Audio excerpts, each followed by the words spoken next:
সম্মানিত মুসলিম ভাইয়েরা, এ পর্যায়ে আমি আপনাদের সামনে আলোচনা করছি সালাতের ভিতরে রুকু এবং সাজদায় কোরআন তেলাওয়াত করা নিষিদ্ধ প্রসঙ্গে।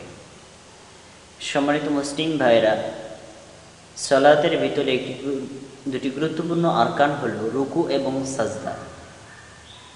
রুকু এবং সাজদার ভিতরে রাসূলুল্লাহ সাল্লাল্লাহু আলাইহি ওয়াসাল্লাম এবং সাহাবীগণের অভ্যাস ছিল তারা সর্বদাই মহান আল্লাহ তাআলার মহানত্ব ঘোষণা করতেন এবং নিজেদের গুনাহের জন্য আল্লাহর কাছে ক্ষমা প্রার্থনা করতেন। এ ব্যাপারে রাসূলুল্লাহ সাল্লাল্লাহু আলাইহি ওয়াসাল্লামের একটি বিশেষ নির্দেশনা রয়েছে। সহিহুল মুসলিম কিতাবুস সালাত হাদিস নাম্বার হলো 1102। আন ইবনে আব্বাস রাদিয়াল্লাহু তাআলা আনহু আন্নাহু قال, আব্দুল্লাহ ইবনে আব্বাস রাদিয়াল্লাহু তাআলা আনহু থেকে বর্ণিত, قال النبي صلى الله عليه وسلم ألا وإني نهيت أن أقرأ القرآن راكعا أو ساجدا। সাবধান, আমাকে নিষেধ করা হয়েছে আমি যেন রুকু অবস্থায় এবং সাজদা অবস্থায় কুরআন তেলাওয়াত না করি। অত্র হাদিসটি থেকে প্রমাণিত হয় রাসূলুল্লাহ সাল্লাল্লাহু আলাইহি ওয়াসাল্লামকে মহান আল্লাহ সুবহানাহু ওয়া তাআলা নির্দেশ প্রদান করেছেন যে তিনি যেন রুকুতে গিয়ে কোরআন তেলাওয়াত না করেন, সাজদায় গিয়ে কোরআন তেলাওয়াত না করেন। তাহলে রুকু এবং সাজদায় কোরআন তেলাওয়াত করা যাবে না। কি করতে হবে তার নির্দেশনা রাসূল সাল্লাল্লাহু আলাইহি ওয়াসাল্লাম সামনে বলছেন। ফাআম্মার রুকুউ, যখন তোমরা রুকু করবে, ফাআযিমু ফীহি রাব্ব আযজা ওয়া জাল্লা, তখন তোমরা এই রুকুর ভিতরে মহান প্রতিপালক অর্থাৎ আল্লাহ তাআলার মহানত্ব ঘোষণা করবে। অর্থাৎ রুকুতে গিয়ে এমন সকল তাসবিহ পাঠ করবে যেই তাসবিহ থেকে মহান আল্লাহর মহানত্ব প্রকাশিত হয়।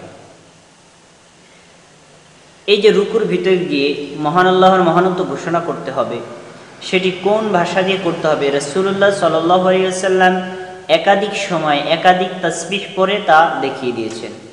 কখনো পড়েছেন সুবহান রাব্বিয়াল আযীম, কখনো পড়েছেন সুবহান কুদ্দুসুন রব্বুল মালাইকাতি ওয়ার রূহ, কখনো পড়েছেন সুবহানা যিল জাবারুতি ওয়াল মালাকুতি ওয়াল কিবরিয়াই ওয়াল আযমাতি, কখনো পড়েছেন সুবহানাকাল্লাহুম্মা রাব্বানা ওয়া বিহামদিকা আল্লাহুম্মা ইগফিরলি, কখনো পড়েছেন সুবহানাকা ওয়া বিহামদিকা ওয়া লা ইলাহা ইল্লা আনতা আস্তাগফিরুকা ওয়া আতুবু ইলাইক। এইভাবে অনেকগুলো তাসবিহ রাসূলুল্লাহ সাল্লাল্লাহু আলাইহি ওয়াসাল্লাম রুকুতে গিয়ে পড়েছেন, যেগুলো থেকে মহান আল্লাহর মহানত্ব ঘোষণা প্রমাণিত হয় এবং বান্দার নিজের জন্য কিছু প্রার্থনা চাওয়াও প্রমাণিত হয়।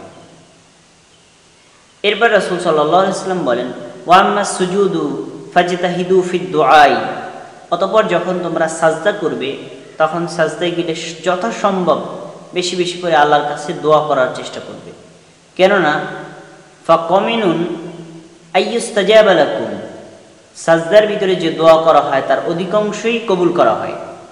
তোমরা সাজদার ভিতরে যে দোয়াগুলো করো তার অধিকাংশই আল্লাহ তাআলা কবুল করে নেন।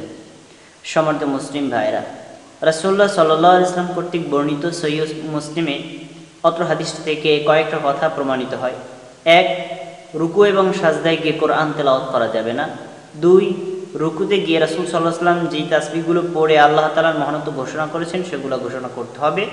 এক এক সময় এক একটা তাসবিহ পড়তে হবে, রাসূল সাল্লাল্লাহু আলাইহি ওয়াসাল্লাম পরিবর্তন করে পড়তেন।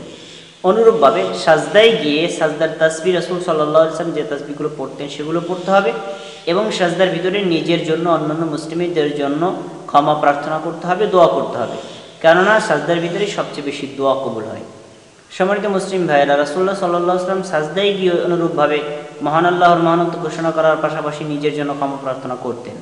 রুকুতে গিয়ে যে তাসবিহগুলো পড়তেন প্রায় তাসবিহগুলো তিনি সাজদায় গিয়ে পড়তেন।